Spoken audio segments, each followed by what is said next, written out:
പെരുമ്പളം നിവാസികളുടെ ചിരകാല സ്വപ്നം സഫലമാവുന്നു. വേമ്പനാട്ട് കായലിന് കുറുകെയുള്ള കേരളത്തിലെ ഏറ്റവും നീളം കൂടിയ പെരുമ്പളം പാലം ഫെബ്രുവരിയിൽ നാടിന് സമർപ്പിക്കും. മുഖ്യമന്ത്രി പിണറായി വിജയൻ ഉദ്ഘാടനം ചെയ്യും. ഒരാഴ്ച നീളുന്ന ആഘോഷ പരിപാടികൾക്ക് സംഘാടക സമിതി രൂപീകരിച്ചു. പെരുമ്പളം പാലത്തിന് ഉദ്ഘാടന പരിപാടിയുടെ വിജയത്തിനായി സംഘാടക സമിതി രൂപീകരിച്ചു. ഒരാഴ്ചത്തെ ആഘോഷം സംഘടിപ്പിക്കാൻ തീരുമാനം. നാടിൻ്റെ ചിരകാല സ്വപ്നം യാഥാർത്ഥ്യമാകുമ്പോൾ ജനകീയ ഉത്സവമായി വരവേൽക്കാനാണ് ആലോചിക്കുന്നത്. ഫെബ്രുവരി മാസം മുഖ്യമന്ത്രി പിണറായി വിജയൻ പാലം നാടിന് സമർപ്പിക്കും. പൊതുമരാമത്ത് മന്ത്രി മുഹമ്മദ് റിയാസ് ഉൾപ്പെടെയുള്ള മന്ത്രിമാർ പങ്കെടുക്കും. പെരുമ്പളം പ്രസാദം ഓഡിറ്റോറിയത്തിൽ ചേർന്ന യോഗം അരൂർ MLA ദലീമ ജോജോ ഉദ്ഘാടനം ചെയ്തു. Thaikkattussery block panchayat president VR Rajitha അധ്യക്ഷത വഹിച്ചു. പെരുമ്പളം പഞ്ചായത്ത് പ്രസിഡന്റ് CR ഗിരീഷ് പരിപാടി വിശദീകരിച്ചു.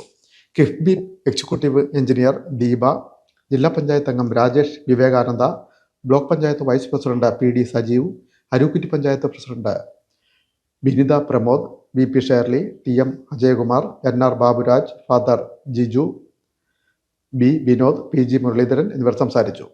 1001 അംഗ ജനറൽ കമ്മിറ്റിയും 301 അംഗ എക്സിക്യൂട്ടീവ് കമ്മിറ്റിയും രൂപീകരിച്ചു.